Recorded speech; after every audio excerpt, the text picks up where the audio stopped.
Hello YouTube, welcome to Art of War 4 list review on the Proxy Table Gaming. There are no videos, so you're just going to have to recognise our lovely voices. I am here with many a guest. We are here with the Gobbo. Hello.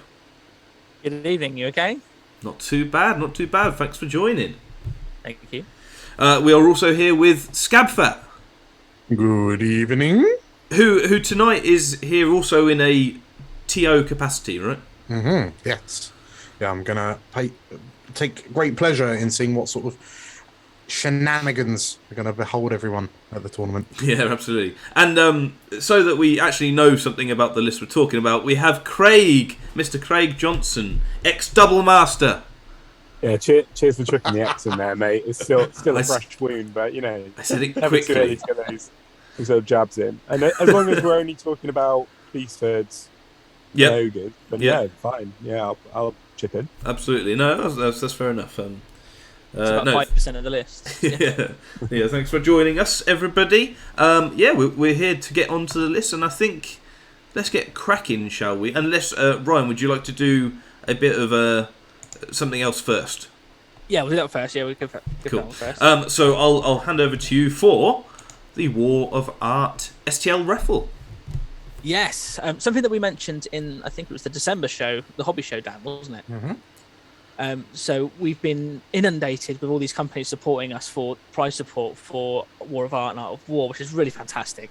And we're really, really grateful for all these companies getting back to us. But a lot of the companies have given us STLs, which a lot of people don't necessarily have 3D printers. So to use them as prizes, as just like normal tournament prizes, could be a little bit meh. So what we've decided to do is actually raffle off and do it for charity, these STLs. So we're doing it for the Campaign Against Living Miserably, which I'm not sure if you guys are aware, is for mental health, especially for male mental health, but also, again, the Multiple Sclerosis Society, which, again, is a fantastic thing in the UK as well. Mm-hmm. So both the links are just there as well. And the companies that we've got involved so far, we've got Infinite Dimensions, Fleshcraft Studios, we've got loads of vampires, we've got loads of demons. We've then got Lion Tower Miniatures, which, if you can recall, is all the Kokobos, so the Final Fantasy Kokobo models. We've also got Kerper Miniatures, which are the Dwarves, whole dwarf army. Printing Goes Ever On, which is all the goblin terrain, so a whole table's worth of goblin terrain that's 3D printable. And then Asgard Rising, so we've got all the fantastic Nordic goblins, even all the way to like the massive Ragnarok spiders and stuff like that. So there's loads of stuff on there that's fantastic. And anyone that has a 3D printer would love to win any of those. Or access to someone with a 3D printer, right? Exactly. Or even if you just want to stare at them on your computer, it's still worth it. But we've still got some more companies that are still confirming, and they're getting back to me hopefully this week. But what we want to try and do is it's raising money to two fantastic charities, which are really, really close to my heart. So to get involved, even if you don't have a 3D printer, please get involved. It's £1 per ticket, and then £5 per strip, and then it's paid to PayPal for magicyellowbullet@gmail.com. So the link is on the picture there.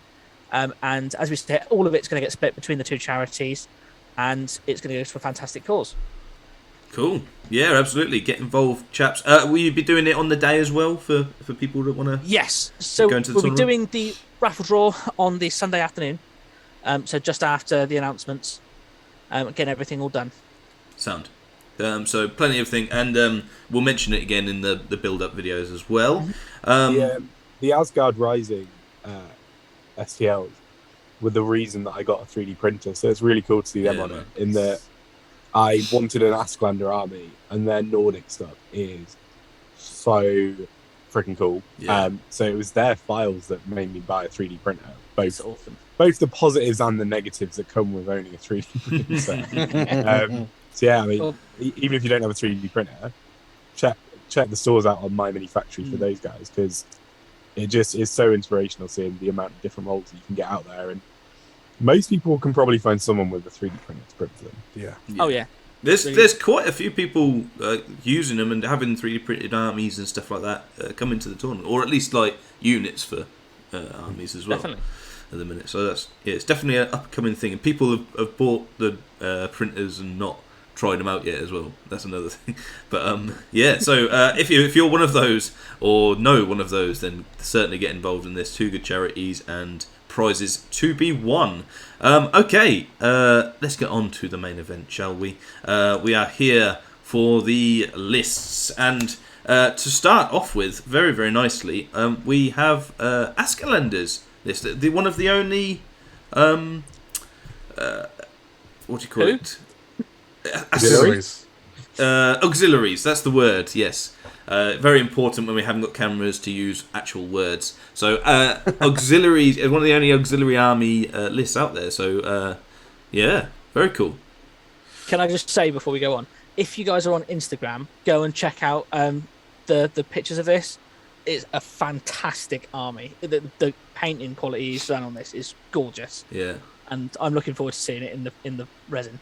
And he has ice trolls, so he's picked a good Asklanders list, basically as well. There we are. On to beast heads then. I mean, I enjoy when we are able to use the auxiliary armies in tournaments, because I feel you just don't get to see them that often. I am worried that there's going to be some utter filth in this list, because David was very particular about getting me to approve auxiliary armies for this tournament. So, yeah. Having used Asklanders a little while ago, to be fair, I don't think there's anything in the book that is way over the top. I think out there 4 auxiliary books, because I don't believe anyone's taken Makar, Hobgoblins, or Cultists off the top of my head. No. Out of the 4 auxiliary books, I think they're the least frustrating to play against. In the Makar with a famed flight, the Cultists and the weird things that Bristol was doing with them about a year ago. And the Hobgoblins, maybe a bit unexplored, so maybe a bit unfair for me on that one. I think the Asklanders are the most straightforward book for people to understand at the table. I think there is nothing in that book that I look at and go, that's horrific. I mean, when I was running them, I was using 40 ambushing flayers and 2 blocks of ambushing Asklanders with Longship Raid, because I don't like deploying an army. But this army tends to struggle a little bit with armor, and there's some really nice things in this list to deal with armor, things like the ice trolls and there can be great weapons. But at the end of the day, it is effectively a barbarian list with some trolls, a couple of big monsters, and a couple of nicely kitted characters. The characters aren't, if you compare them to, for example, Barb Chiefs that you can get in the Warriors of the Dark God books, I think you can kit what Barb Chiefs in the Warrior book better. So I don't think this list will... I think it's really cool to see it. I'm absolutely buzzing to see it, and especially if it's nicely painted. And I think it'll do well. But I think if you're worried about the auxiliary books, the Asklander book is the nicest of the 4, in my opinion, to play against. Yeah. As a one-off game. As you say, it's definitely one of the simplest in play style as well, right? Especially compared to like Makar or Hobgoblins, who are cav light and score all that sort of crazy stuff. But yeah, I particularly do like the Behemoth on BSB, so that's going to be really cool for them. And yeah, like a surprising amount of magic as well with all the items as well. Is Lightning Van Braces in more than 50% of the list now because of the changes? It's ridiculous. I didn't check that, actually. I will make a list as we go along. That's got to be... We've got to check that. I think we can assume yes. Yeah. That's got to go up, innit? The spells that the monstrous familiar giant can take as well are really good. It was one thing that I really enjoyed in the Asklander book, was taking 3 monstrous familiar giants, because all 3 spells he can take are really, really good. And then just a wizard somewhere. But it's a cool list. As you said, surprising amount of magic, can fight fairly competently, and has a little bit of shooting and some fairy weapons. Yeah. No, centerpieces and everything as well. And then, like I said, ice trolls. So yeah. On to Beast Hair. So we all agreed DJ's gonna get best in race. Probably. Yeah. Any doubts? Well, I think he's got some stiff competition, but yeah, we'll see. We'll see on the day. So Beast Hairs, we got 4 or 3. Lorenzo, Matt Brown, and Kev Stonebank. So we'll go to Lorenzo first. He's got Minor Warlord, Soothsayer's Chariot build, Beastman on a chariot with Great Totem Bearer. What else has he got? 2 Jabberwocks and Bite Giants. Very interesting. I like that combo. Then we got Matt Brown with the 2 double Gortak and Beast Giant. And 2 Minotaur Warlords. Kind of my favourite guy going. That's pretty awesome. Yeah, I mean that's like 6 monsters, isn't it? Really. That's what he's done. That's awesome. And then Kev Stonebanks with Mr. and Mrs. Mino, adding in the Soothsayer Raiding Chariot this time for Kev as well, which is interesting. So getting on that, and otherwise, I'm not. Do you use a Beast Giant a lot? I'm not sure, but otherwise it's quite similar to what he uses before. I like the ambushing for Kev Stonebanks, and there's a lot there. But the problem, I think Matt Brown, just those 6 monsters, is my favourite. I'd be keen for that. Centaur Chieftain as well, so Craig's automatic favourite. I mean, it's disappointing when you read 3 Beast Toad lists and there's 1 Centaur. Yeah, I know. It is bad. These things happen. For its worth, I think Jabberwocks are in a really good spot at the minute. I think their time is starting to come with the emergence of a few more elves and how the meta is slightly shifting. So I think double Jabberwock's is a really good shout from Lorenzo. And what is otherwise very similar to what Jeff runs in terms of the character setup, but then a little bit different in terms of bringing 4 monsters rather than Jeff's 20 and 20 chariots that he has. Yeah, exactly. Yeah. I think if Jeff lent out his chariots to everybody, he'd still have more. Yes. Anyway, so favourite lists quickly.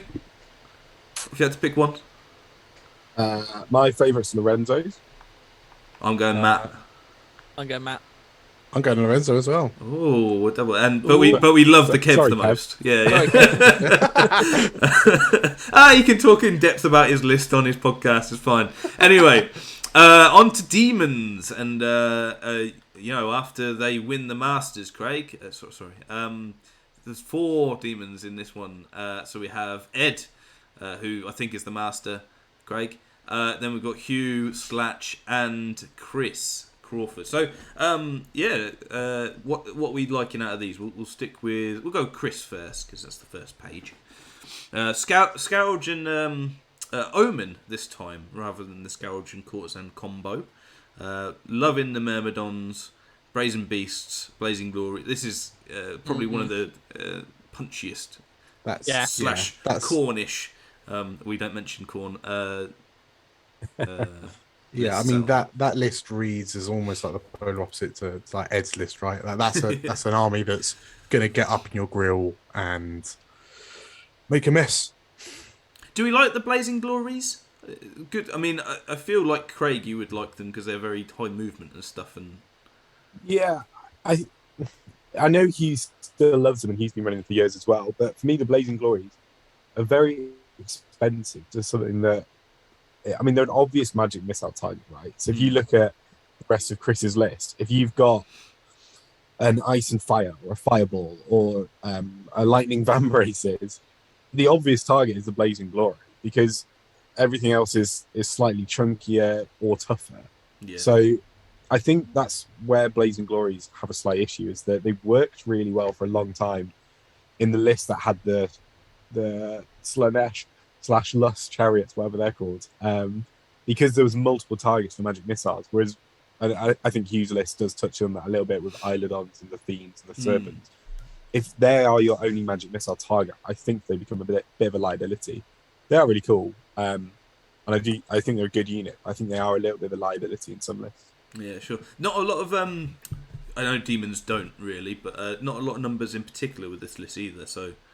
That could be an issue, which would be interesting. On to the other 3 then. Ed, Courtesan. Are they all Courtesan and Scourge? Yeah. They are. Yeah. Come on, guys.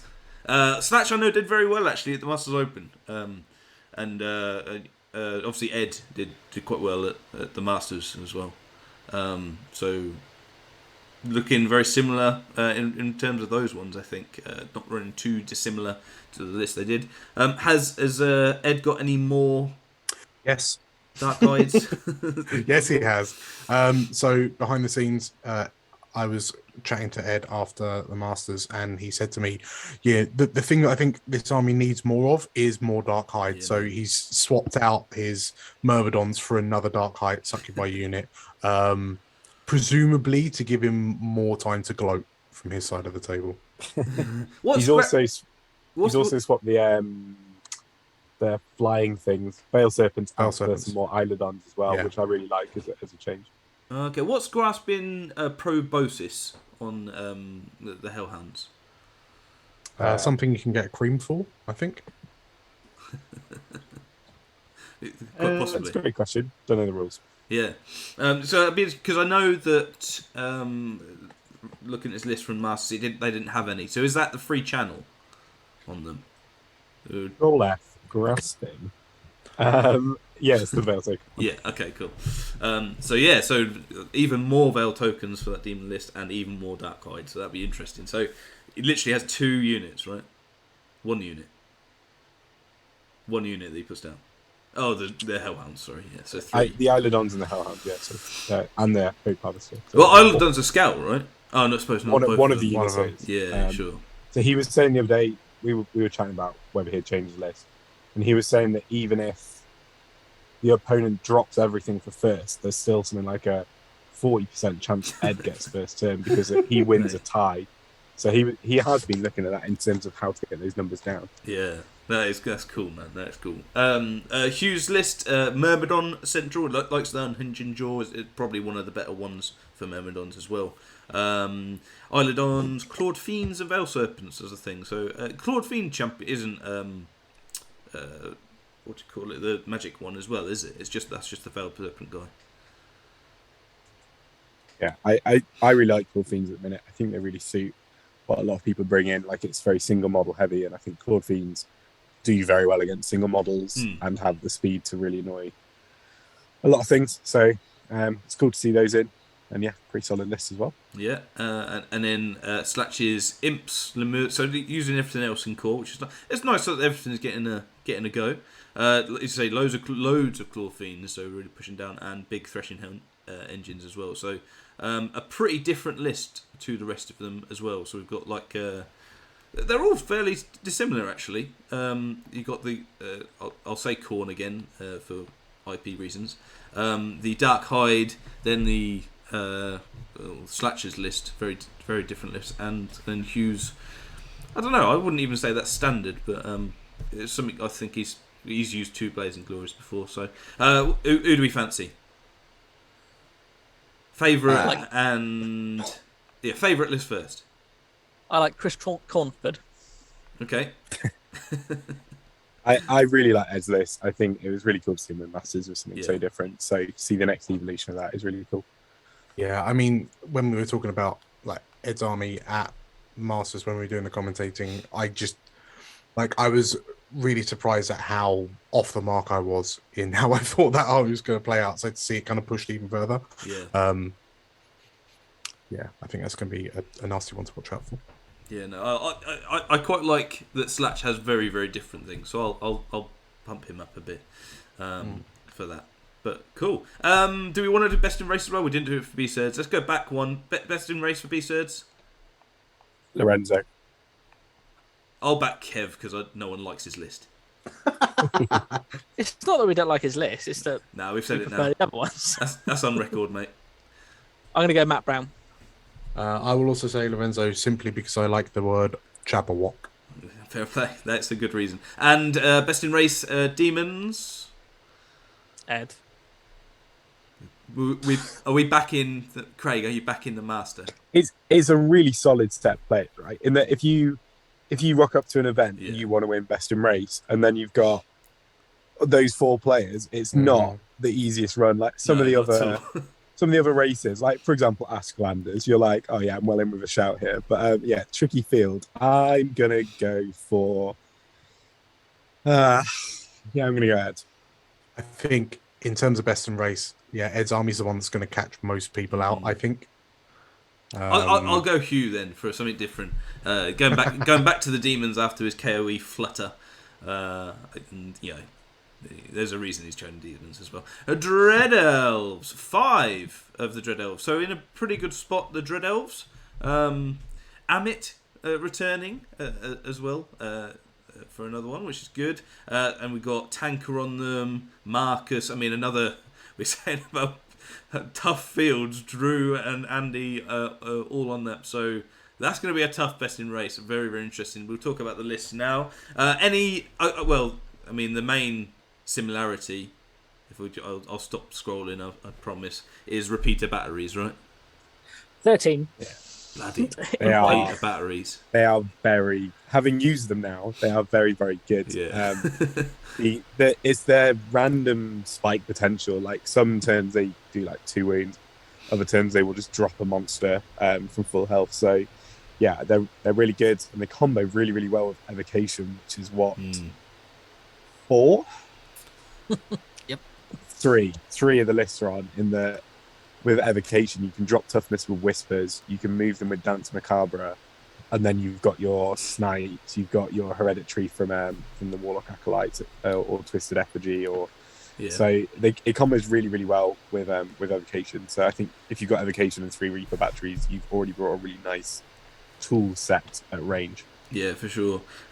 Looking at the other similarities, I know from the first 3 at least, first 4 all have Warlock Acolytes as well. Really removable, very interesting unit there as well. So let's look at the differences. We've got, have they all got a Dread Prince Elven Horse as well?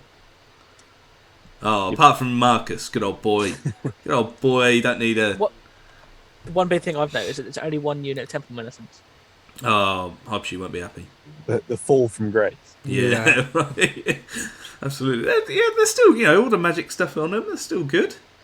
Yeah, staff won't be happy. No. So we've got a big unit of Dread Knights and Judicators in Andy Catlow's list versus some Gorgons and Obsidian Guard. Although that's not a lot of Obsidian Guard, only 12. Oh. So Shadow Riders. What the Thunder Pack again? We're talking MSU as well. They're like the Razor Tusks that do impact hits. They're like cross between Razor Tusks and Chariots. Cool. So we'll say Amit's is very MSU because Warlocks are the biggest unit there. Well, then we go over to Drew Huntley's Black Cloaks. Black Cloaks. Yeah, all of the Black Cloaks versus Tanker's big Obsidian Guard unit, which is that's what we'll dub him as. Got some different characters. And double Dread Prince. Oh, double Dread Prince, yeah. Tanker's got the double Dread Prince. Sure. Yeah. And Marcus's Shadow Riders, some Judicators as well into that. So yeah, lots of Obsidian Guard. they're not too dissimilar in the sort of MSU-y. I guess Tankers is probably the biggest brick of 24 Obsidian Guard. Who's do we like out of that? So who's do we like and why? I mean, it's probably no surprise, but the reason I ended up on Dread Elves at Masters was because Amit sent me a list over Christmas. Me and him talk quite a lot about Dread Elves. Yeah. So, I mean, I really like Amit's list. It's sort of an evolution of what I took to Masters. It's got its own flavours in it, in that I didn't really like the Thunder Packs. I still like that style of list. I think Drew's MSU style list as well, I really, really like. And one thing I said when I did my reports after Masters was the Gorgons are absolutely crazy. If you are not taking 3 Gorgons, your list is wrong. And therefore, I actually only think there's 3 Dread Elf lists. Well, that's it. So the top 3 do. Tanker doesn't have them in, and Marcus doesn't have them in. What's the thinking behind a small unit of Obsidian Guard then? Reroll Panic and a bunker for the wizard to reroll Panic on it. Right, there we go. Okay, so we've got Amit's from you, Craig. What about you, chaps? I like Drew's. I love Black Cloaks. Yeah. Let's get against monsters as well, I guess, right? Yeah. I am a big fan of Dread Knights. I think the Dread Knights are very, very good in Dark Elf. So I've got to go Andy for my favourite list.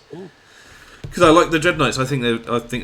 Although I'm used to Roma Knights, and apart from the Flaming Ward, I consider Dread Knights better in every way. So Because they're raptors, mate. Well, this is it. Dinosaurs. Anyway, that's me. I'm Andy. I mean, as a stalwart goblin player, like the concept of MSU baffles me. But I don't know.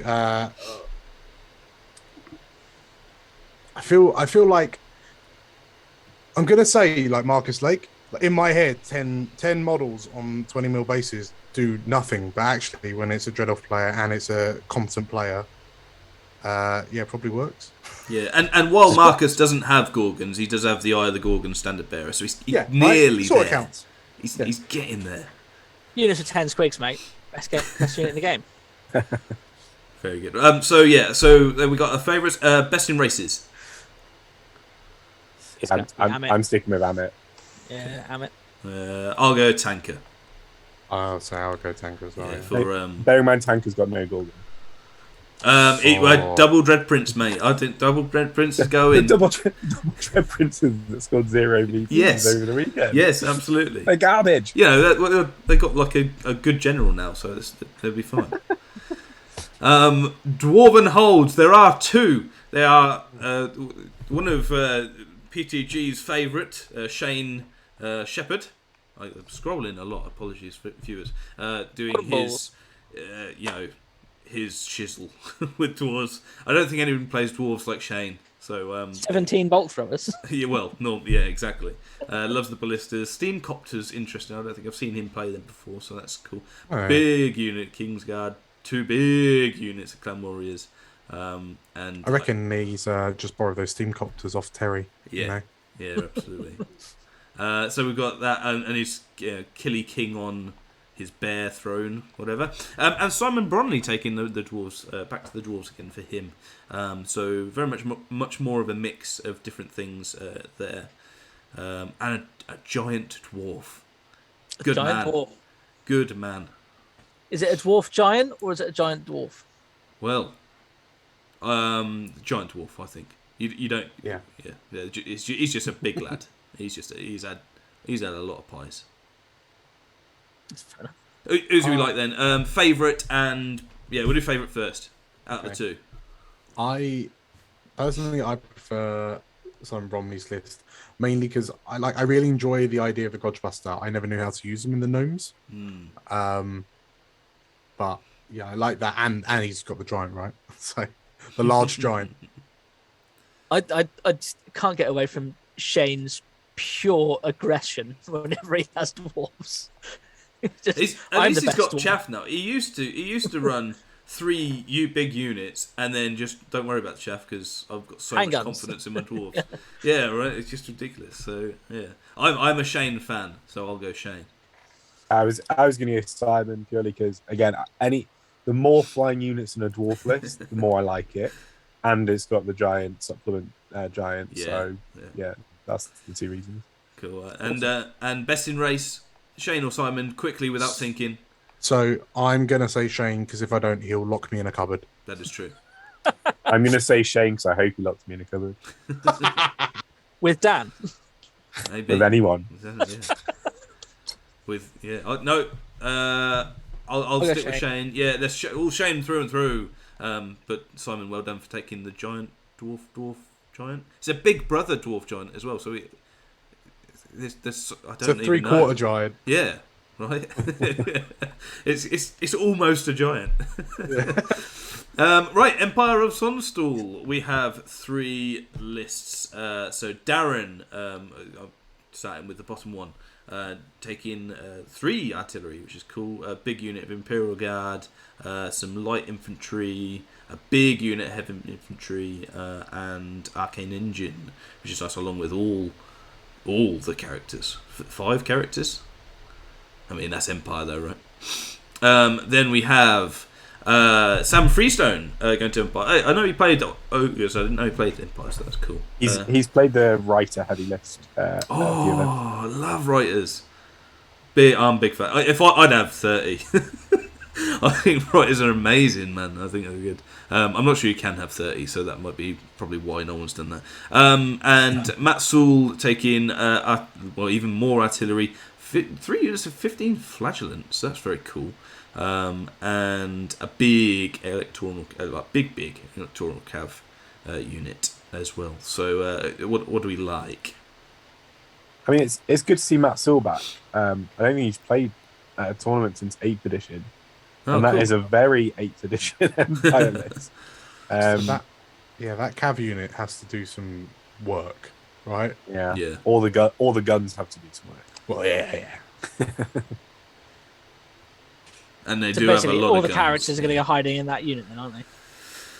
Yeah, and then you're going to get shot to hell. Flagellants are going to hold you up.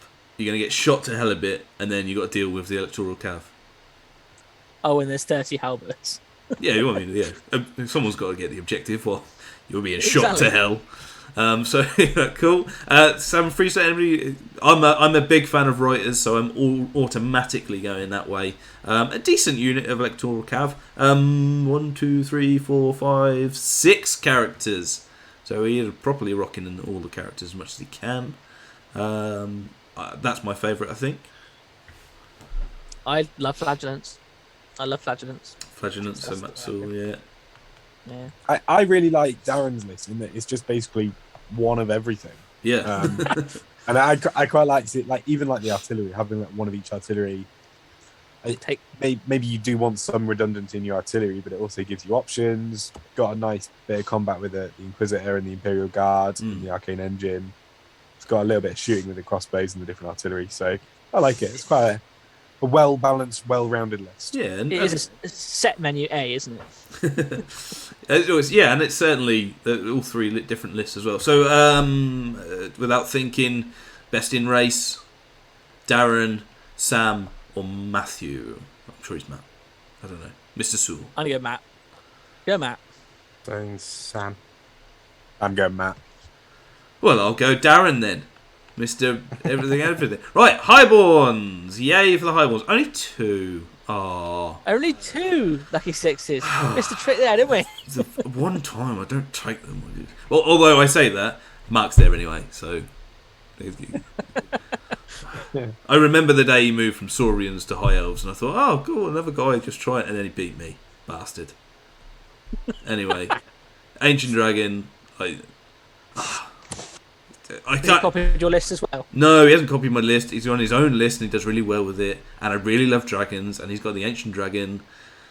So well done. He's only taken 1 dragon, though. Yeah, that's true. We've got a double dragon. So screw you, Mark.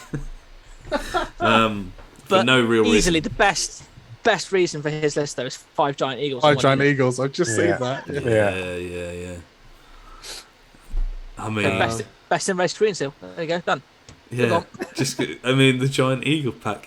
I cannot see for the life of me what that. I know there's people in Europe as well that are using like the double 5 times eagles, and people are getting decent out of it. I don't know how.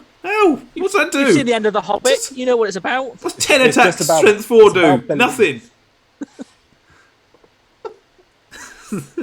I don't know if you can tell there's some anger in my voice at the minute. I'll take a drink and we'll move on. But what I would like to see, I would almost like a combination with, and it probably isn't allowed because book, but like John's got the double dragon and the Knights of Rhymer and the Lancers, which I really like. Yeah. And then Mark's got the Eagles and the Frost Phoenix. Put them together. That's a great list. Yeah. Flying circus, yeah. Things. But you probably can't do it.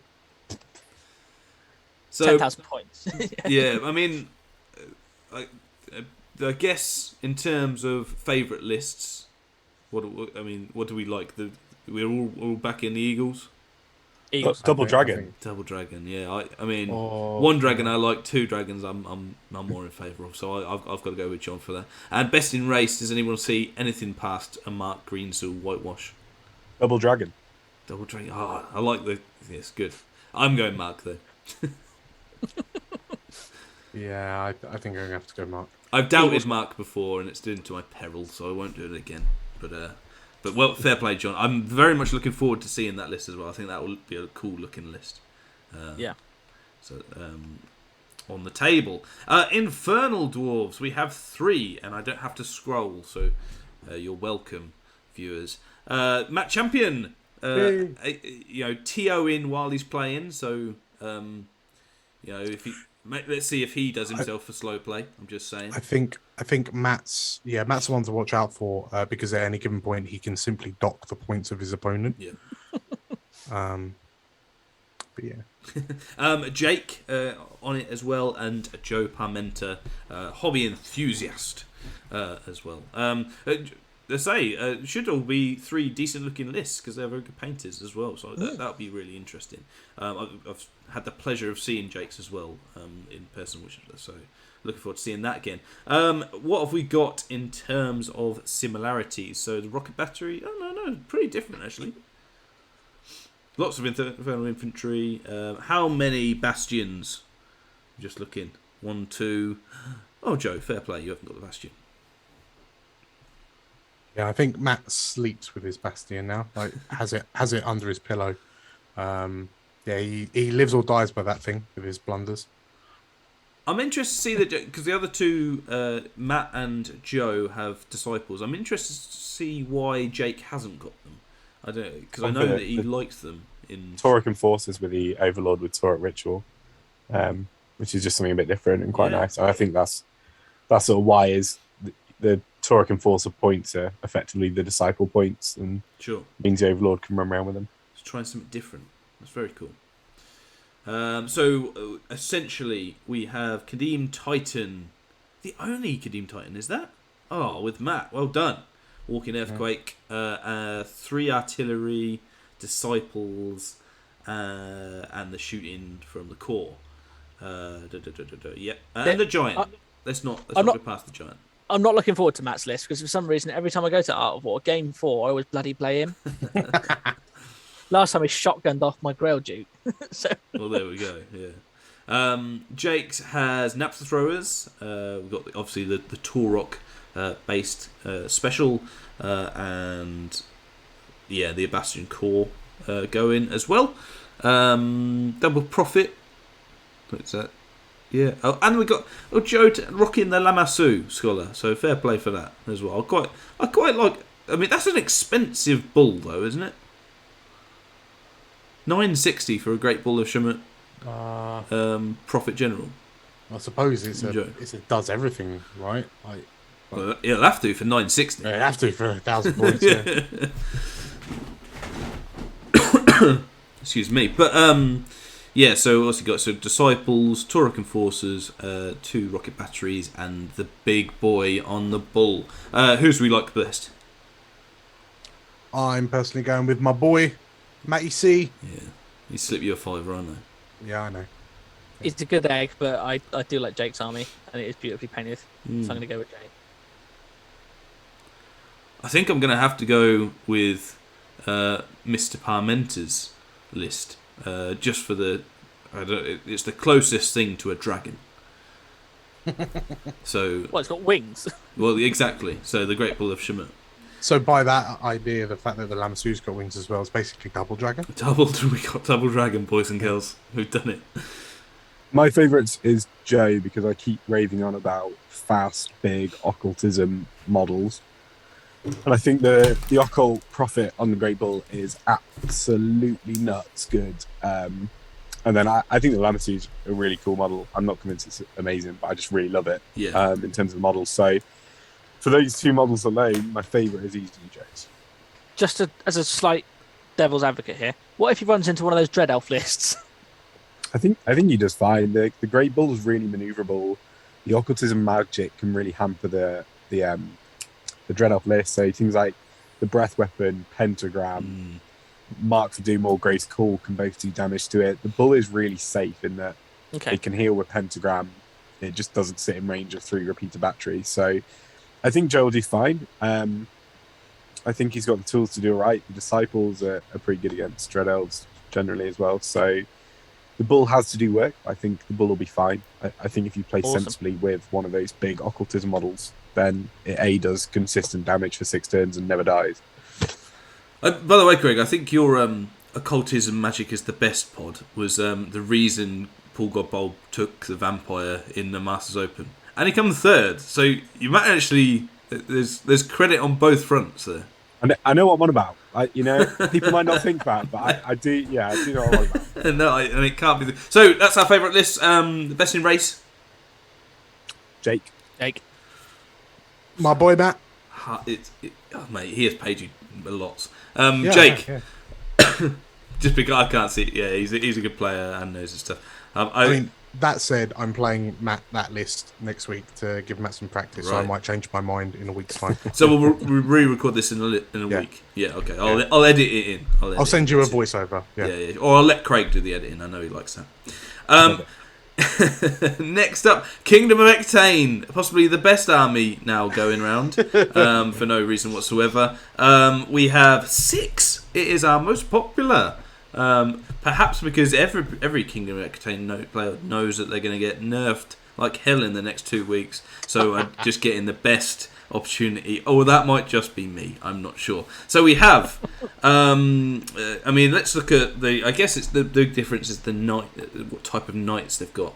Although we do have a revered unicorn lord for Ryan, but we've got Ryan on his Knights Resplendent, Knights of the Quest. Good lad. Quest are definitely going to change. Warren with his double resplendence. Me with my penitent and peg knights, or bigger peg knight unit, I'll say. Then we've got Rory, moving away from Saurians. Heard the last few pods. I don't think he's had the best of luck, so he's moving back to this. You got Knights of the Quest and 2 big peg knight units, so that's really interesting. With a peg lord as well. Then we have the hooded Gobbo. You are as much as you can all infantry, right? No knights. Apart from the auto sergeants, who don't count, right? They're fox riders. They don't really count. Yeah. So we'll say you just can't get away from infantry for KOE list. And then Wes Wheeler, the Knights of the Quest, big peg unit, and Friar's Lantern. He's the only one, I think, with a Friar's Lantern. Oh no, Ryan as well. Those two, which basically means they're the only real KOE players, because I have no idea how the Friar's Lantern works. A flea and chaff unit to me is the worst type of unit, so it's very niche in what it does, and so they are the real generals, in my opinion. But what's our favourite list, boys? I think one thing that's quite obviously missing from these lists is there's basically no Fae, right? And there's no Knights of the Yes. I can't remember what they're all called, but there's no Fae stuff and no Hedge Knights. So everyone wants to play in straight lines and not move sideways. Not move around. Yeah. Was the Fae? Was the issue the terrain? You can just deploy them normally, right? Yeah, but that's the whole point of it is you're ambushing in different terrains, right? So you then go, oh, by the way, you just ask the TO to put a field on every table, or just take it around with you. Just Dan. frisbee it onto the one you're going to be on. Yeah, I will happily take bribes. Yeah. So my first KOE army with this book was a Fae army, and I actually played Dan with it. And it was my first game for about a year and a half because of lockdown. And it was good fun, and I had all Fae. It was literally as much Fae as I could physically fit on a 6x4 table. And it was fun, but I think I was tabled by turn 3. solid. I mean, So it's genuinely hard to look past your list as most favourite list, Ryan. I have to say. I said I was going to go for Warren's. Well, yeah. So Warren has bought your army as well, right? Yeah, my Squiglonians, yeah. So there's 2 Goblin KOE armies going to this. Insane. Yeah. So I think I would have to say yours, just how different it is and being the most interesting. I'm the most interested to see how it does. I've done a couple of games so far, and I've really enjoyed playing it. It's a completely different way of playing KOE that I've done previously, because my previous KOE army was just all knights. Yeah. And I think the first game was against Vermin Swarm, and I managed to get 22 out of 24 slaves in a trebuchet shot, which was awesome. We should. How many people have done what you've done and got 60 archers of the blooming accurate, better than elves shizzle that they've got? What the hell's going on? We've got stakes as well, mate. Oh my days! Anybody else done that? So not from the bottom three. Oh yeah, Ryan. Oh, Ryan. I mean, Every time I say no one else has done that, Ryan's got it. So The actually, answer's always Ryan. oh yeah, I've got to go him for best of race because he's got so much in his list. But yeah, my favourite's yours, Ryan, and the other Ryan is going to get best in race. Yep. Thank you. Hopefully, my thought process will work finally, Yeah. and it'll actually be a useful unit or a useful army. Yeah. If What not- about you, chaps? What's the favourites? Go on, Craig. My favourite is Rory's. I quite like Mhm. 2x5 Peg Knights and the Peg Lord. I think Yeah. it's great. I mean, I That's like horrific. that moves differently. So, I'm looking forward to seeing that. In terms of best in race, I'm going to go for my boy Warren. Oh, okay. Back in with the things. Yeah, in terms of favourite army, it's going to be Gobbo's, because again, it's just like, what new stuff can we do with this book that we weren't doing with the old book? Best in race, because you've slipped me a fibre, it's going to be Utah. Yes, I knew it. Just To be just fair, setting you up there, I just right? lumped on to Matty's one, so actually he's giving you another fiver for that.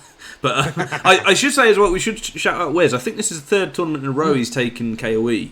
I know that obviously Tech was the old one, so he's got a decent amount. Obviously, go check his channel out as well. We've got all the bat reps on there as well, so if you want to see all that stuff, you can go to there. But yeah, I think he might be a bit of a dark horse for the best in race there. I think a lot of them seem to know what they're doing as opposed to me. Fair enough. So I say I've done my favourite, done my best rate. Who you guys? Dan, who's your best in rate? Oh, you've done that. All right, we'll move on. Don't worry about it. I'll edit that little tiny bit of shit out. Anyway, Ogre Khans. Our second or joint second most popular army in this with 5. We have Ross in there with 8 bombardiers, big merc vets, and a great Khan, which is very cool. Luke Tranter taking tankers list. And I say tankers list, it's not tankers list, it's just a list very similar to what he'd done. The horrible 18 bombardiers. Luke, you should be ashamed of yourself, man. But I understand why. I played against Tanker when he took this list to one of the Froome tournaments, and I still wake up in cold sweats. Like it was like playing a game of Warhammer 40k, except I had rank and file. Yeah, except you weren't playing it. Yeah. You're an all-time army, yeah. Yeah. Right. We've got that. We've got Jake Bucknell with again 18 bombardier. Are bombardiers the thing now? Mm-hmm. Well, Jake borrowed Tanker's models, Masters Open with the 18 bombardiers, and then my guess is that Luke's been shifted onto the ogres potentially for ETC. Yeah, that's possibly. double Tanker influence there. I know. And yeah, he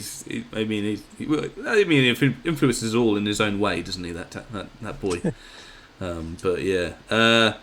In the other ones, Chris Hilliard with giant 4 bombardiers, so he's not gone into it, but a big unit of merc vets, and gone. Chris Hillard is one of the Grotto boys. I don't know if you remember. Oh yes.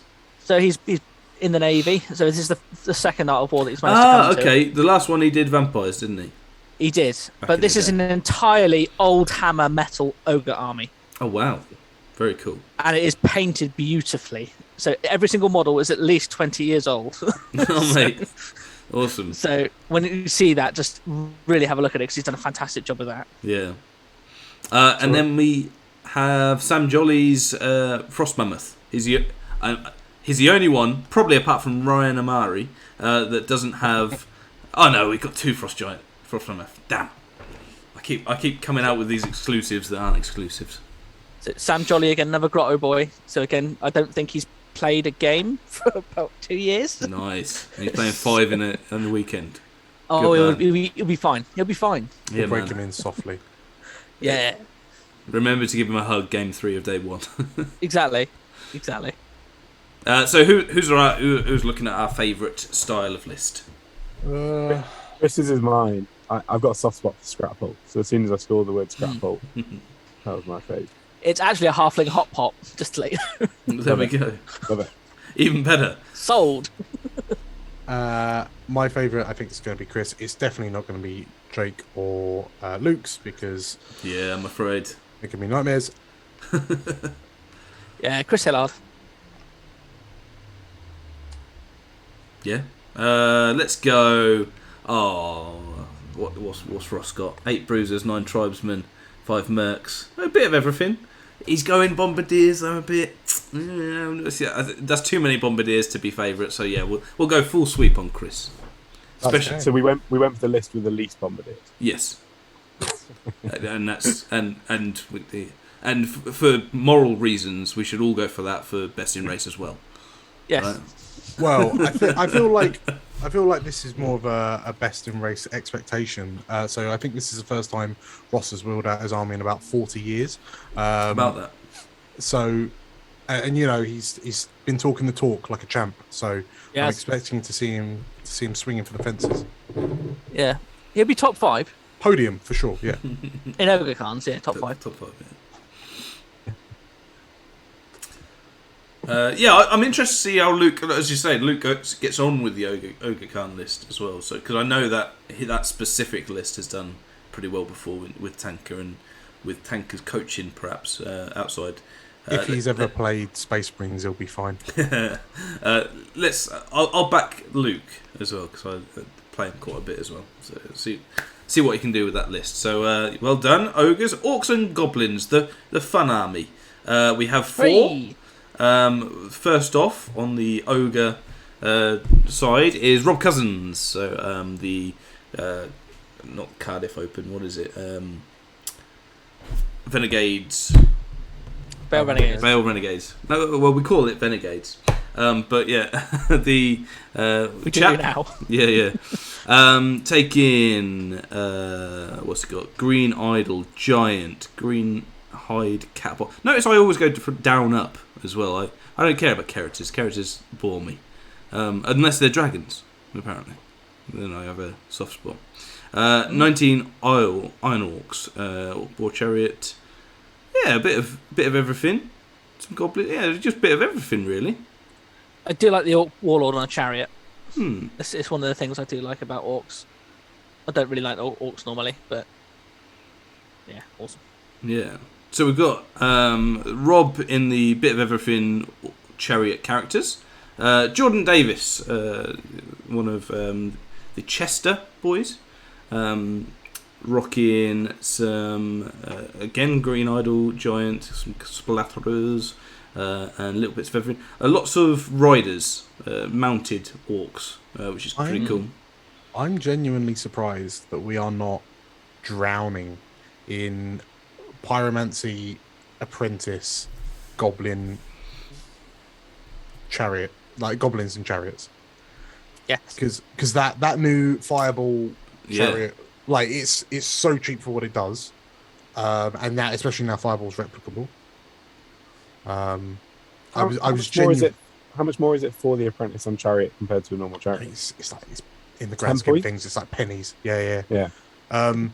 Like, and it's obviously it does damage if it goes into you. It can just or spam out fireball and a blaze if you can. Like, there's just been a lot of positive talk about it. I'm just surprised, we're not dripping in them. Yeah, man. But what we do have is, as we said, Rob Cousins, bit of everything with chariot characters. We've got Jordan's. I'm going to say mounted. It's not fully mounted, but it's got a lot of mounted stuff and the Gargantula mounted chap. Mr. Hyper G's. This is interesting. I quite like his single chariot, wolf chariot with 2 chariot characters. I think is really cool. From what is this, but I really like this. The double wrecking team as well is going to cause a lot of problems. Surprised there's no Temple Guard in there. Well, I know he did try, but he has got a big unit of feral orc head bashers. So, big price, isn't it? I always get surprised at how pricey that big unit is. I know, like obviously historically it does very well, but 1,000 points for a unit is a lot. If it ain't warriors, warriors core, I always get a bit scared. And another one of the Gobbo tribe, right? Nifty. Yeah. Is he the only one apart from Ryan Amari with trolls? Patrols. Yeah. Yes, I said it. We've done it. So the troll list, effectively. It's not, but we're dubbing you as that. He's got double Gargantula as well, which is cool. So double Gargantula and trolls. Who are we liking? Dan, I'll start with you. Who am I liking? Let's say. Got to back Nifty. You have to back Nifty. I don't have to. Okay, you know what? I'm gonna say Staff because I believe in 965 points worth of head bashes. I have faith. Go on then, Ryan. Are you backing your boy? Favourite list? I'm just worrying why 4 head bashers is nearly 200 points difference between Mammoth Stabbers. Mammoth Stabber. Okay. Maybe shields? I don't know. I was looking at that as well. I was like, that's 4 expensive orcs. Yeah. Yeah, I'm going to go with Nifty. Got to go with Nifty. So 50 points for the last 4. It's the 3 lots of 10 Asher Herd. That's going to swing it. Yeah. No, to be fair, if Hypergy was here, he would like Nifty's list the most as well because of the troll thing in there. Although I've played Jordan's list and I quite like the 2 or 3 units of mounted chaps, so I quite like that. Also, a shout out to Jordan in one of the recent battles I had against him. His Raven's Wing did the last wound on my vampire 1-up rerollable lord. Nice. Thank you. Solid. Thanks for that. Thanks for letting me experience that. And Craig, I guess, who's your favourite? There's a lot of things in Nifty's list I really like. I like the double Gargantula. I like the Nasher Herds. I like the trolls. I think Mad gets really underrated, so happy to see them. Cave Nasher Hero. And then my favourite detail of the list is I've brought some trolls, so I probably want to protect my general. I'm going to take a Feral Orc Warlord and just give him some paired weapons. Yep. Nothing else. He's got a save. He's got an Aegis. Just going to stand there in my pants and take you on. Love it. It's a narrative way of playing. Love it. Oh, cool. So, I guess Nifty wins the vote. What are we talking best in race? So, Rob, Jordan, Staff, or Nifty? I think Jordan. I'm going to go Rob. Oh, go on. I'm going Rob as well. Yeah. Oh, agreed. I think Staff's Nasher Wrecking Teams will take him to the top. To be fair, I should absolutely change my mind to back my boy, but no, Rob it is. So we move on to the Saurian Ancients, and is there a temple guard in sight? No. They even got buffed as well. They were like 2 points less. Oh no, Ben Gibson's got 24. Ben, yeah. Oh, Ryan Amari, did you say? Oh, he's got him. Okay, fair enough. No, fair play, Ben. So we got Tim Bocknex. Has he got magic? No. Good man. Double alpha magic. So he at Tech ran no magic warriors. He's now running no magic Saurian Age. That man's got a point to prove, hasn't he? He really has.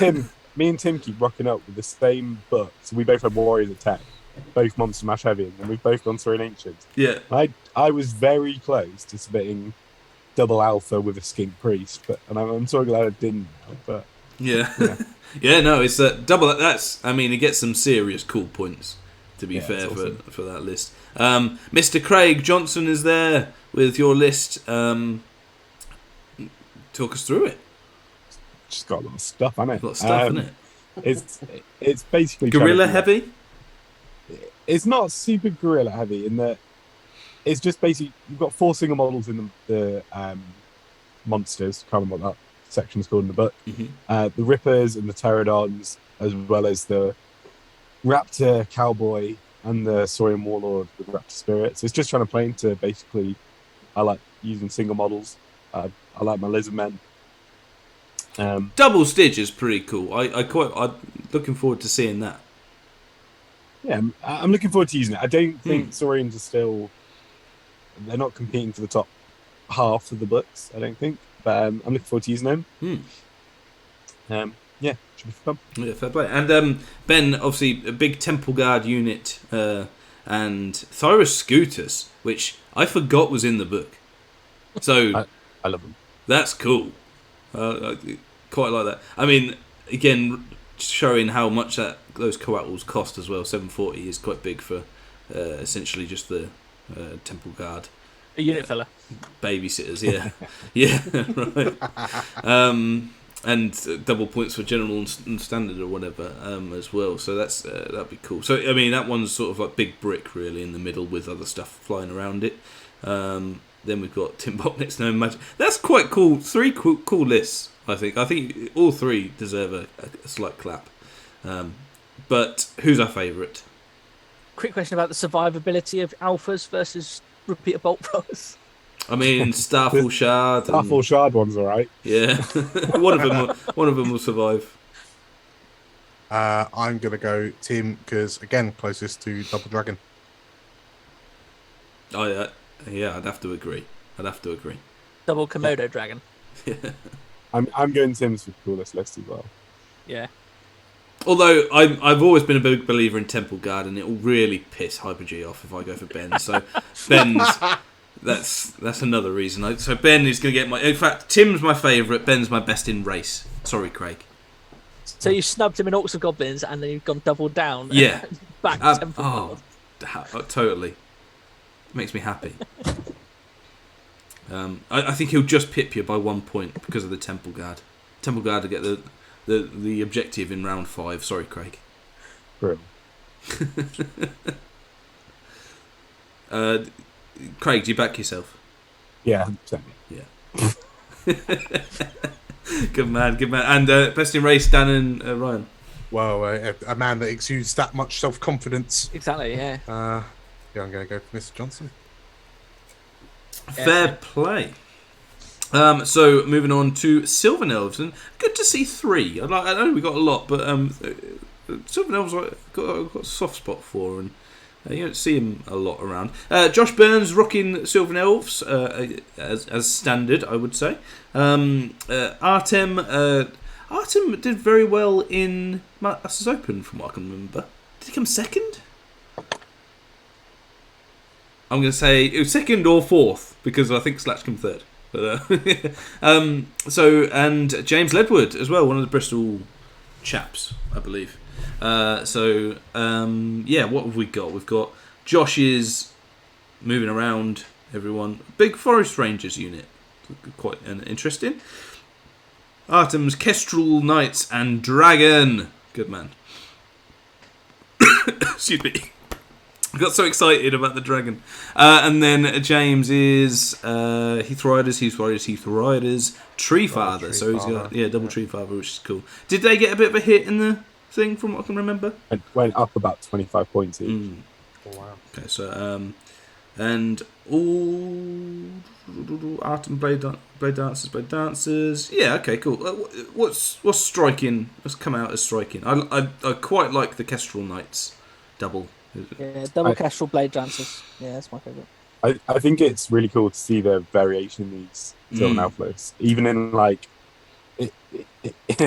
in all bits of the list, they're different. Like one has double tree, one has double Kestrel, one has double Pathfinder, one has they are really, really different in this. Couple similarities between them, but it is nice when there's a book that's been so bemoaned in terms of its external balance, and yet obviously internally it's actually you can take whatever style of list you want. So I think that's quite a nice standout. No, I agree. And even the core setup as well, where you'd sort of, especially in something where something would say, if there's not as much internal balance and things, then core is especially one of those places, and they're very much not the same. You know, one big unit of archers with Artem, and then Heath Riders. Then we've got the opposite way round for Josh's, and then James just don't care about archers. It's the same with Magic setup. Like Josh has got Master Shamanism and then the Brian Maiden Champion. Artem's got Master Shamanism, Adept Cosmo. James has then brought Adept Druid, Adept Div. So yeah, it's just different across the board. So it's quite nice to see. Yeah, man. I think I'll have to agree with Ryan, and Artem's my favourite. James's is mine in that I really like Heath Hunters, which probably isn't a surprise to anyone, and Tree Men. So I quite like James's list. I'm torn between James and Artem. I'm gonna say Artem because I think units of flyers look prettier. Fair play. And actually, this is pretty hard actually for best in race. What are we thinking? I think Josh Burns has been doing really, really well with them, hasn't he? Well, yeah, he got into Masters and Point to Prove maybe as well after Masters. I also I think Josh's list has got some. Normally, when you see like double Pathfinder and Archers and Corey, you're like, oh, people just run at it and get into it. But then he's got a Forest Prince and a Chieftain that are just kitted for combat on their horses. So I think Josh would do really well. I'd quite like to watch how he plays it. So yeah, I like Josh's list. So I'm going to back Josh. Yeah, I think I reckon form as well with Artem. I think he played a dragon then as well, so I'll stick with Artem for that. Best in race as well. I think I'm gonna go for Artem. That much kind of flying maneuverability, especially with the dragon on top of it. Like, yeah. There we go. So moving on to you. Well done if you've got this far, by the way, guys, in one sitting. Undying Dynasties. So, again, another one that I'm quite pleased to see more than one in as well. We have Jack Austin's double giant for Undying Dynasties, which was very cool. We have Peter's Necro Guard. 39, blimey. So I'll double take that amount. That's going to be hard to shift. We'll say Death Star then there. And then Bondi's 30-30. Oh, sorry, he's got 60 as well in total. With Sunstalkers, double Sunstalkers, which is cool. Double Scarab Giant. The Scarab Giants are so cool as well. Yeah. They're very good. Are they very good? I haven't come across them. Distracting and 8 strength, 2 poison attacks, AP1. So you get 2 nice rules on there. Both the distracting and the 8 extra attack are both good, I guess. Yeah, no, very much so. I quite like double Sandstalkers. I think I'm going to go Bondi for favourite at this point. Otherwise, it's sort of like the Chariots and the Necro Guard. Very interesting, 2 big blocks. I'm quite interested to see. I want to see a bit more about this really. I like Jack. Jack's lists traditionally are quite in your face. Yeah. So I quite like it. Yeah, I like Jax as well. He's effectively got 4 monsters with a Shar Guardian and Sphinx Double Giant, and then 2 underground ambush units, and a small unit of chariots, and that's the list. So it's very much just 5 monsters, 2 ambushers, off we go. So I really like it. I think it's cool. When I played UD, I always tried to make big blocks of Necroguard work, and I never did, so I'm hoping that Peter can in my place. So I'm going to go for Peter. Fair play. Best in race is that echoed? Yeah, Jack. I'm getting Bondi for best in race. Okay, I'm gonna sit with my favourite for best in race as well. I think Bondi. Just got into the England team, I believe. As well, it might not be just in time of airing, but yeah. So Dan, you sticking with Peter for Necroguard? Yeah, I'll go for Peter. Yeah, because I also like the idea of Shar Guardian Pharaohs. But that's 800 points of kick you in the big old nose. Yeah. In the desiccated scrolls. Yeah. 3 Vampire Covenant. Shane Baxter with his double horror. Pointer. Yeah, well, 1,000 point general, but the Strigoi list I guess, as much as possible. Spectral Hunters as well, which is cool. Ben Crouch. I'm not can't come across Ben Crouch's name before. Is he fairly new to the scene? I guess we'll find out. Yeah, well, it is to us four, which is a very small part of the scene. So that's cool. What's he got? He's got Barragard, Zombie Giant. Zombie Giant. Zombie Giant. The Zombie Giant is also very good. You can't kill it in one round. Unlucky. And I mean, 900 point Zombie Dragon General as well. So I mean, there's some serious cool points in there. And Mikey Newman's. Cultism as well. Well, yeah. Well, yeah, you go. Cheers. Only an adept, though. Well, that's it, man. Noob, eh? Cool. And then Mikey Newman's 8 1+1, 8 gas, 9 wraiths, which is cool. And I'm just looking for Nosferatu thing. So yeah, Mikey's magic is always pretty good. What is it called? Not book. Oh, he's not running it this time. What's the? Oh no, blood magic. Blood magic is insane. Unholy Tome. That's the book. Oh right, very good. Favourites.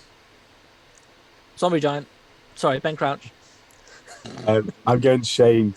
Double horror. There's a wonderful thread on the Night Pitch forum at the minute, which is in the general discussion about how vampires have had a disproportionately huge buff because of the evocation change to double shrieking horror. It's very niche, but the thread is really funny, and so it's fun reading that today.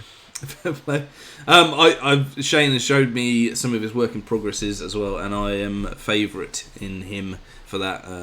He speaks to me quite a lot about these things, and I'm very much looking forward to his list. So, as much as I desperately want to have another dragon as my favourite, I think I'm going to go Shane this time. Shrieking Horror is kind of a dragon. Yeah, right. I'm gonna throw my money at Shane. And best in races? Mikey. It's hard not to, isn't it? He's a veteran of the tournament scene, and you would expect him to be up there as well. So, Yep. I think we'll say no more. Right, Vermin Swarms. There aren't 2, there are 4. We have Ian Hamer, but there's so much in it that they've crossed about 2. I mean, they've gone down to Res 2, and they're blimey. So Ian Hamer, Sean Hughes, Adam Lake, and Ali Parron. I think Ali's moved over to that for England purposes as well, but I know he's been playing them quite a bit outside of tournaments as well, so that's cool. Adam Lake, I think, took them to is it Tech? Yeah. And Craig's nodding. I mean, as a podcaster, you know that's not the best. I was trying to multitask, and I completely failed. Oh right, okay. I was trying to read a lot of rats. Yeah, I know. Signify. Oh my god. I mean, I will say I don't know nothing about the Vermin Swarms. I need to play Vermin Swarms just so that I've experienced them. Now Apparently, shaking. Yeah. I know. It's either that or you're multitasking with the music going on in the background. Apparently, the 13th spell is where it's all at. Well, absolutely. And that we all know. But I mean, what are we liking from the list? Is there any common themes? So, having faced Ian Hamer, so Ian Hamer is now the 5th Grotto chap. So he's joined us this year, Blimey. which is awesome. So we've got 5 Grotto guys coming up. Exodus. And his army is just horrible. I can't seem to do anything against it anytime I play it. It's just a lot of bodies, isn't it? And yeah, lots of big bodies like the Murmillo Brute, the canister launchers. You've got the big artillery. You've also got the big brutes as well. The massive unit of brutes is just horrible. And there's just so many rats. There's so many. I mean, they've certainly got the numbers. All these chaps do. I mean, 8 Fetus Brute is probably light on the brutes, right, as well. Ironically. So yeah, we've got 12 in Sean's list. 8 in Adams. 8 in Adams. 13 in Mr. Parron's. 13. So Ali wins that little a brute off. Doomsparks quite a bit. I really like them. They're basically a boosted Hand of Heaven with effectively a 21 or 20 inch range that can then just flee. So I think Doomspike devices are wicked at the minute. I'm surprised in Ian because he was running to double Doomspike device as well, but he was umming and ahhing between that and the Vermin Artillery. And the last minute, he decided to go for the Vermin Artillery. So we'll see if that was a good choice. Interesting that there's only one Ruinous Dictator, I feel. I really like Ruinous Dictator as well. And that's in Sean's list, isn't it? I mean, I say that like the list I'm building does not have one. But, no, there's I think it's the I am the Senate rule, which is the one that gives them all unstable. Yeah. I just think that's a really cool kind of implementation. Definitely. Just to completely change how the army plays. Yeah. Any particular favourites? Because I mean, we won't go through exactly all the list because we'll literally be here for another hour talking about how much is in the Vermin Swarm list.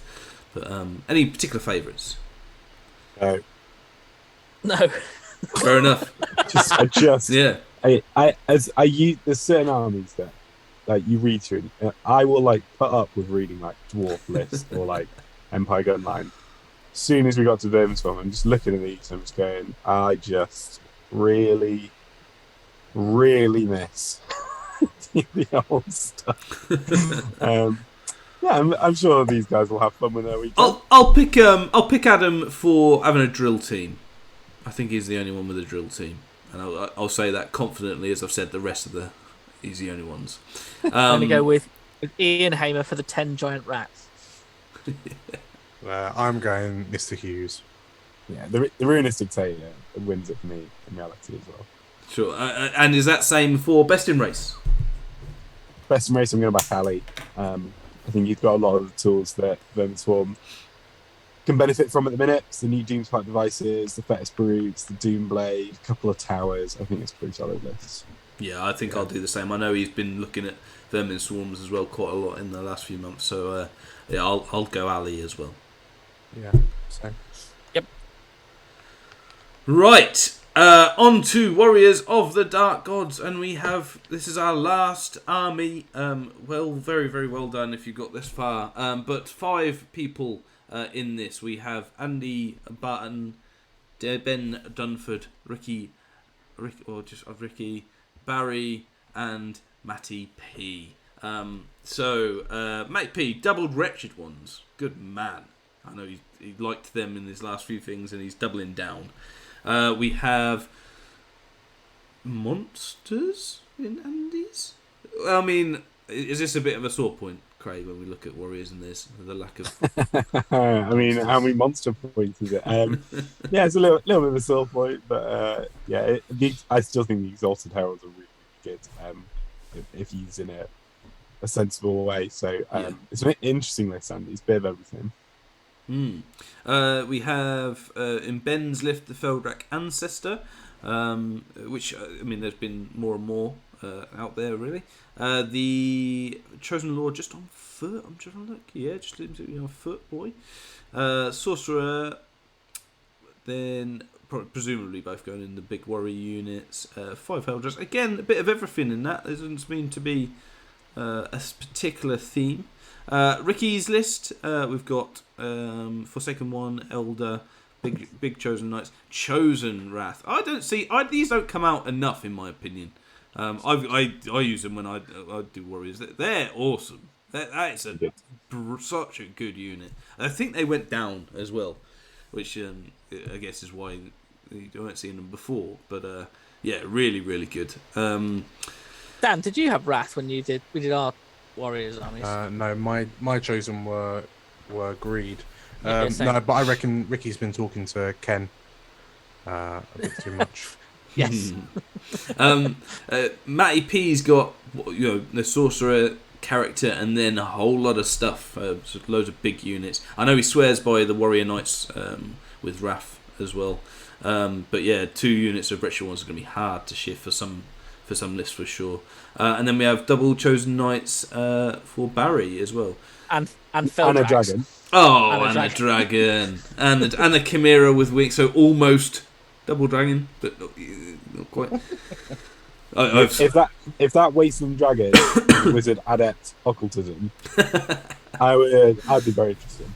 Oh mate, is this the only dragon that's not on Occult? That's crazy. Apart from Brian Amari's one, of course. And the Sylvan Elf one. Yeah. Oh yeah. Probably not. But maybe somehow. But yeah, so Barry gets some serious cool points for that. Matty P, I always like his lists. I'm gonna have to go for the dragon. I didn't before, and I felt it in my gut that it was the wrong decision.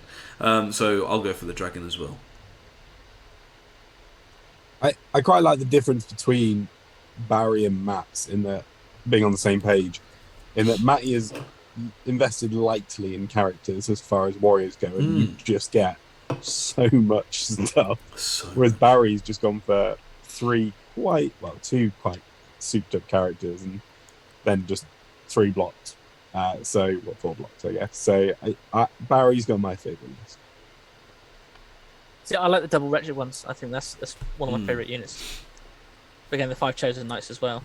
Yeah, my second shout out was going to be the chosen, with Ricky's just chosen, because I think they're so good. They're too slow. Yeah, too slow. I don't know, man. They're so good. But anyway, that would be my second choice, I think. Dan for favourite, and then we'll go on to best in race. I think I'm gonna go for Matty B. I don't know what it is about wretched ones, but I think they're hilarious. Is it because they're basically Warriors of the Dark God squigs? Yeah, it's probably it, to be fair. Just like, so 12 of them tickles my pickle. It's interesting that Ben's the only one with an ancestor, actually. Just looking. I mean, did that get particularly hit in the update? I mean, I was under the impression they all got hit pretty bad, right? Well, the monsters just got capped by points in terms of the monster points. Yeah. I don't think anyone's really pushed close to that, boundary or tried to get around it, as people might have done with the behemoths, for example. But the Feldrak Ancestor is a solid choice, but all the characters in Warriors are like, as you can see with Matty's list, if you don't invest in the characters, you get some real chunky units. Like his 6 Feldrak with Banner of Discipline are 15 points, 25 points more expensive than the Ancestor. It's like, do you want a big monster or do you want to block a 6 Feldrak? Man. Both have the pros and cons. Best in races then. I'm gonna go with Matty P. I think this is his time. I'm going Matty P as well. Yeah. I'm going to put the spotlight on Mr. Hamblin as one of the newer Bristol Ninjas. Yep. Ricky, Matty P. Well done, those chaps, and well done, everybody. Some really interesting lists across the board, and not too many similar ones in each of the armies, which is really nice to see as well. Looking at the army spread, we've got a pretty good spread. There's apart from the 3 auxiliaries that aren't in, 3-ish for each one. Sylvans and Dwarves otherwise, and then obviously the Kingdom of Equitaine being the new hot thing, winning the show otherwise. But really decent spread, I think, across the thing. Not 10 in 1, for example. Yeah. I like the fact that there's also 5 armies have got supplement giants. Yeah. No, absolutely. The quiz is, can you name all 5 giants? There was the zombie giant, there was the scarab giant, and then the other ones don't really matter. Any giant. What, sorry? Dwarf giant. Yeah, that was a giant dwarf, actually. I think we agreed on. So I patiently wait to see how many friends I lose for having approved the giant auxiliary book for this weekend. So. Well, not us, sir, not us. No. We are very happy for it. So there you have it, everybody. That is the list review. Thank you very much for doing it. Thank you very much, my guests, for joining us. And if you got this far, thank you and well done. Big pat on the back, because that is a long old list review, hour and a half-ish. Any last words, really, before we say goodbye to the folks? Which is your one favourite list for the event, both in terms of podiuming and just in terms of rule of cool. Yeah. And rule of cool. Like, okay, rule of cool for me is going to be the high elf double, like 2,000 point dragons. That's the best in race high elves, you mean? Yes. Oh, God, there's so much regret. I'm quite interested to see. I mean, Ed's one is really, really different to everything as well. Obviously, we have seen it before, but there's not many others. Even the beast hairs can't really compete with that amount of ambushing and things like that. So that's really cool. And I do like the Strigoi. Even though that wasn't, again, maybe not in terms of podium, but that's for sure cool. There's that really, really cool Kingdom of Equitaine list it's kind of really, it's goblin themed. So I'm really looking forward to seeing. Yeah, really looking forward to seeing Warren use the army well. It's about time, isn't it? Yeah, it'll be good to see that army win for once. It would, apart from against you. So, I like the Asklanders.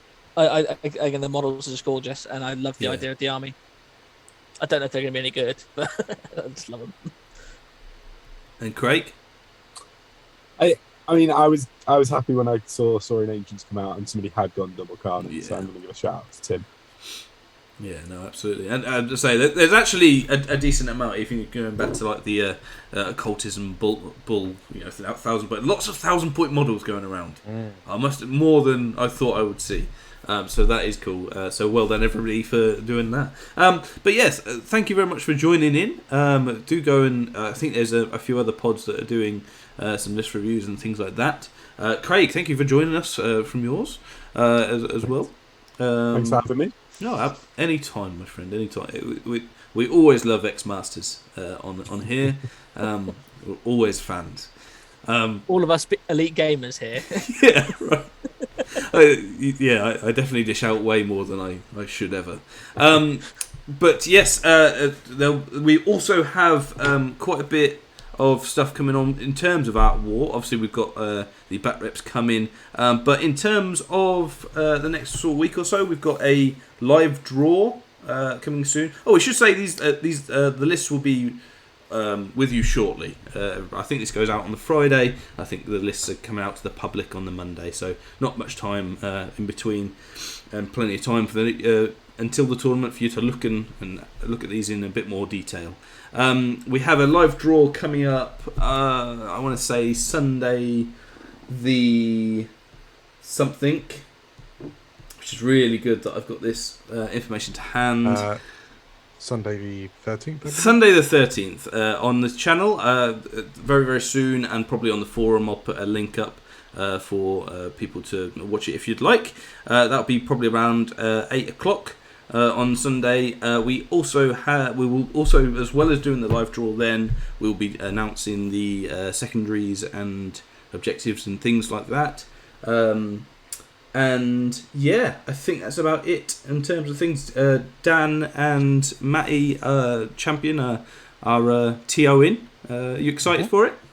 Yeah, absolutely. So this will be my first tournament for the ninjas. Hoping I can kind of take all of the good work that Callum and Shane have done in the past and kind of run with it, build and grow with it. Yeah, very much. So. Cool. Well, we won't waste any more of your time because we've already wasted definitely enough. Thank you very much once again to our guests for joining, and thank you for watching. Like, share, subscribe, all that jazz, and we will see you later.